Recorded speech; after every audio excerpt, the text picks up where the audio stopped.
chị chơi lại em tôi thuộc lô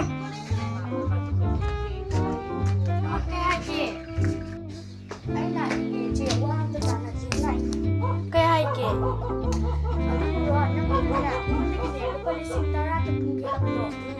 aduh buruk sekali bawa aduh tak tahu juga bisa bisa sebenarnya kita kadang bawa air sendiriมันเกิดแล้วตายแบบไม่ไม่ต้องสีนะไอ้ชิ้นนี้น่าจะเป็นจะนำมาสร้างเฮ้ยเอาดูดิเราดูจ้าถุงถุงด้วยดูอ่างนี่จ้าถุงเลยอ่างนี่คนจ้าคนนี้เมื่อเลยเราเนี่ยเขาเป็นเนี่ยก็เยอะหลายแบบเยอะแบบว่าที่เป็นแค่ซ่าดิเนี่ยเฮ้ยเฮ้ยดูป้าดูเนี่ยป้าดูหนังมันจะทำเนี่ยเฮ้ยจะนำตัวขวบเฮ้ยเฮ้ยน่าสนุกเราดูไอ้แห้งกูเราดูกูเชื่อเฮ้ยเฮ้ยนี่เราจะทำยังไงดูน่าจะนำซ่าไอ้ดูเลยมันก็ดูได้ดีเลยเห็นพี่อันจะทงเราทงลูกทำไมทั้งไงหรอสมุเอาเราทำเรา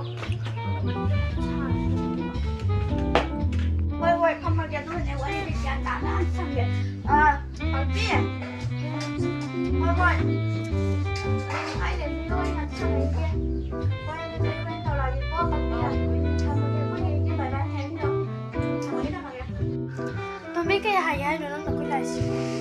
tại vì rồiคนเนี่ยไอ้เนี่ยนั่นนี่ประชาชนถึงเวลาบ้านอาหารไอ้คนนี้นะคะเนี่ยจะประชาชนอาจจะถึงเวลาบ้านอาจจะกินดีแบบนี้ไอ้กินดีเนี่ยว่าเขาขนาดเจนลากกันเนี่ยเอาตัวแบบนี้ดีตัวอ่างมันจะดีอย่างนี้รู้สึกว่าเฮ้ยเฮ้ยอย่างนั้นรู้สึกง่ายยาวบุตรอย่างแต่เนี่ยนะ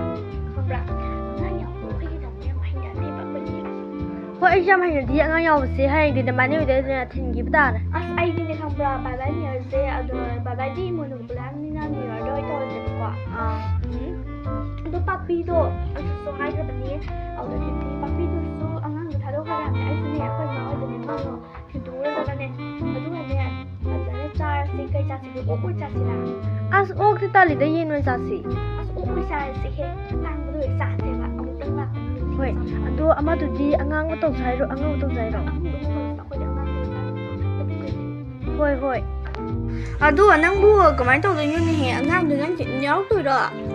ย้อrồi đó ngangย้อทีนี้ค่อยซาบังต้องอ้ำขังอะไรโอ้โหเสียงไปชุดขังอะไรนางก็ย้อดิอ้ำตึกขังอะไรตัวนางตัวส่วนนั้นมันนี่ถ้าตัวก็ดีตัวกันเนี่ยส่วนในว่าสังเรานางปกติด่าเฮ้ยลากเกะนางปกติเป็นเนี่ยว่าสังลากตัวนี้พี่ไม่สู้นางย้อภาษาคนจะสั่นแต่เนี่ยเปลี่ยนแล้วตัวอันนี้ดีนี่จ้าตัวอ้ำมาขัดนี่เนี่ยดุมจัดเกียร์นี่นุป้านี่นะวันนี้นุชันนะมาดุมจัดเกียร์นี่นุปี้อยู่ที่นี่ไงเขาก็เลยนั่งกินน้ำซาอันนี้สุดไงนุป้ามันนุปี้อะไรดูนี่พี่ตัวน่ะวันนี้ในขณะนี้นุป้าตั้งให้ได้แบบต้องเลยนุป้าที่เก็บต้องเดินแบบนี้เป็นมันนุป้าค่อยบุ้งมาจนเนี่ยจักรสันน่ะจักรนี่หายด้วยเนี่ยจักรสันน่ะ